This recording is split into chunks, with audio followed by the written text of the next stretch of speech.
Morning, good afternoon, good evening, good night, depending on where you are in the world. This is Gloria White, and I'm coming to you from Utah, USA. Today I'd like to do a little history study. And this here is a senator. And he was a senator in the 1800s.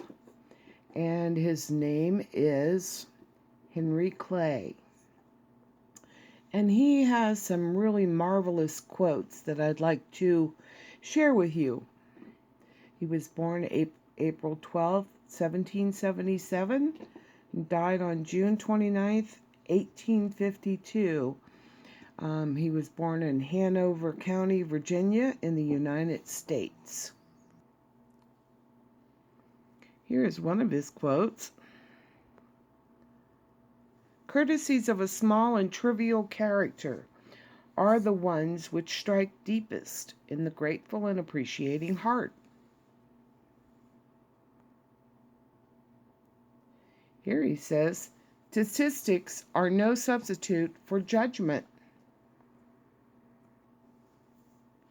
Here he says, the Constitution of the United States was made not merely for the generation that it then existed, but for posterity, unlimited, undefined, endless, perpetual prosperity. Government is a trust, and the officers of the government are trustees, and both the trust and the trustees are created for the benefit of the people.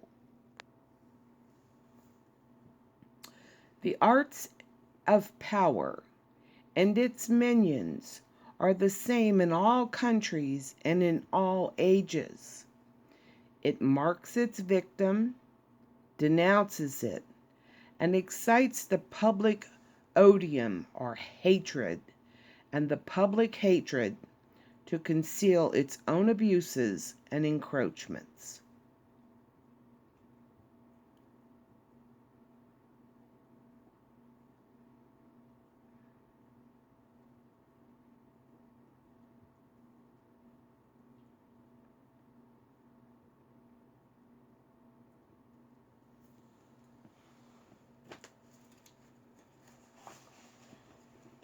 Actually, I'm sorry. I'm trying to see here. I've got to get, my magnifying glass to here read my dictionary where it says odium is the quality or state of being odious. And that means arousing hatred or repugnance. So arousing hatred. So the arts of power and its minions are the same in all countries and in all ages.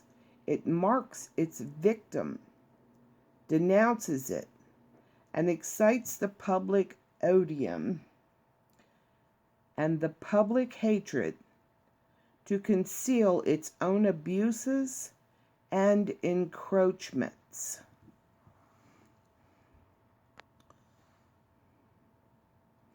Here's a very good one. The measure of the wealth of a nation is indicated by the measure of its protection of its industry. The measure of the poverty of a nation is marked by the degree in which it neglects and abandons the care of its own industry, leaving it exposed to the action of foreign powers. Peaceably, if we can, forcibly, if we must.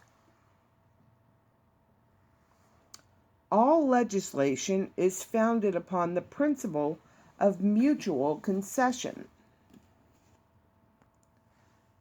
The time will come when winter will ask you what you were doing all summer. Here's one that's probably going to be pretty relevant in our future. The imposition of taxes has its limits. There is a maximum which cannot be transcended. Suppose the citizen to be taxed by the general government to the utmost extent of his ability, or a thing as much as it can possibly bear, and the state imposes a tax at the same time. Which authority is to take it?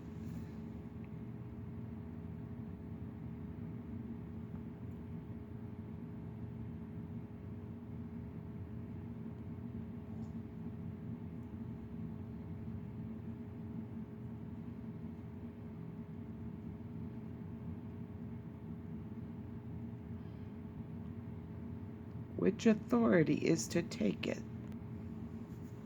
Here's another really good one. The great advantage of our system of government over all others is we have a written constitution defining its limits and prescribing its authorities, and that, however, for a time, faction may convulse the nation, and passion and party prejudice sway its functionalities. The season of reflection will occur when, calmly retracing their deeds, all aberrations from fundamental principle will be corrected. I love this. All religions united with government are more or less inimical to liberty. All separated from government are compatible with liberty. And inimical means, and I looked this up, harmful, injurious. So, all religions united with government are more or less inimical or harmful to liberty. All separated from government are compatible with liberty. Of all the properties which belong to honorable men, not one is so highly prized as that of character. In all cases where incidental powers are acted upon, the principal and incidental ought to be congenial with each other and partake of a common nature. The incidental power ought to be strictly subordinate and limited to the end proposed to be obtained by the specific power. In other words, under the name of accomplishing one object which is specified, the power implied ought not to be made to embrace other objects which are not specified in the Constitution. I always have had, and always shall have, a profound regard for Christianity, the religion of my fathers, and for its rites, its usages, and observances. Let me read that one again. I always have had, and always shall have, a profound regard for Christianity, the religion of my fathers, and for its rites, its usages, and observances. Recognize at all times the paramount right of your country to your most devoted services, whether she treat you ill or well, and never let selfish views or interest predominate over the duties of patriotism.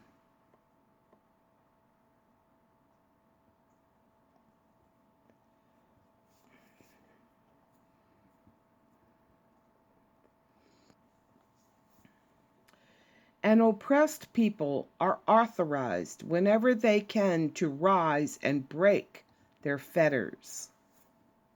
An oppressed people are authorized whenever they can to rise and break their fetters. Fetters being chains. In this, he is speaking of capitalism. By competition, the total amount of supply is increased. And by increase of the supply, a competition in the sale ensues. and this enables the consumer to buy at lower rates. Of all human powers operating on the affairs of mankind, none is greater than that of competition. I have no commiseration for princes. My sympathies are reserved for the great mass of mankind. I hope that it will yet be said, America is America's best customer. Best customer. And finally, here's a quote by John F. Kennedy. The Chinese use 2 brush strokes to write the word crisis. One brush stroke stands for danger, the other for opportunity. In a crisis, be aware of the danger, but recognize the opportunity. John F. Kennedy. Here's a quote by Omar Bradley. Bravery is the capacity to perform properly even when scared half to death. Ronald Reagan. Government exists to protect us from each other. Where government has gone beyond its limits is in deciding to protect us from ourselves. Benjamin Harrison. I pity the man who wants a coat so cheap that the man or woman who produces the cloth will starve in the process. But I think this one is my favorite. The arts of power and its minions are the same in all countries and in all ages. It marks its victim, denounces it, and excites the public odium and the public hatred to conceal its own abuses and encroachments. The arts of power and its minions are the same in all countries and in all ages. It marks its victim, denounces it, and excites the public odium and the public hatred to conceal its own abuses and encroachments. The arts of power and its minions are the same in all countries and in all ages.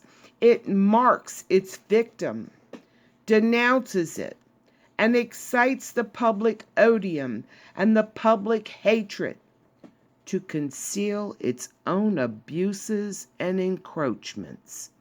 Hendry Clay was a very brilliant man, and I salute him. And a little history about Hendry Clay. He was an American lawyer, planter, statesman, and orator. He was also known as the Great Pacificator, or the Great Compromiser. He served as the Speaker of the House of Representatives for 3 consecutive years, and also as the Secretary of State under President John Quincy Adams. Henry remained one of the prominent public figures until his death. Being a leading pro-war leader, Henry favored war with Britain and had a major role in leading America into war, the War of 1812. During this time, Henry courageously spoke about the independence of several Latin American republics and also advocated for a national bank. Henry's influence was so strong that Abraham Lincoln, who was very young at the time, admired him and also referred to him as his beau ideal of a statesman. Henry's quotes on politics, government, president, gratitude, mankind are all very famous. Here I read the some of the collection of Henry Clay quotes about character, men, people, government, judgments, politics, mankind, gratitude, president, Thanksgiving, and more. But this is my absolute favorite, and I think probably most relevant for the cause of government in society today. The arts of power and its minions are the same in all countries and in all ages. It marks its victim, denounces it, and excites the public odium or hatred or repugnance and the public hatred to conceal its own abuses and encroachments. And as always, I love you.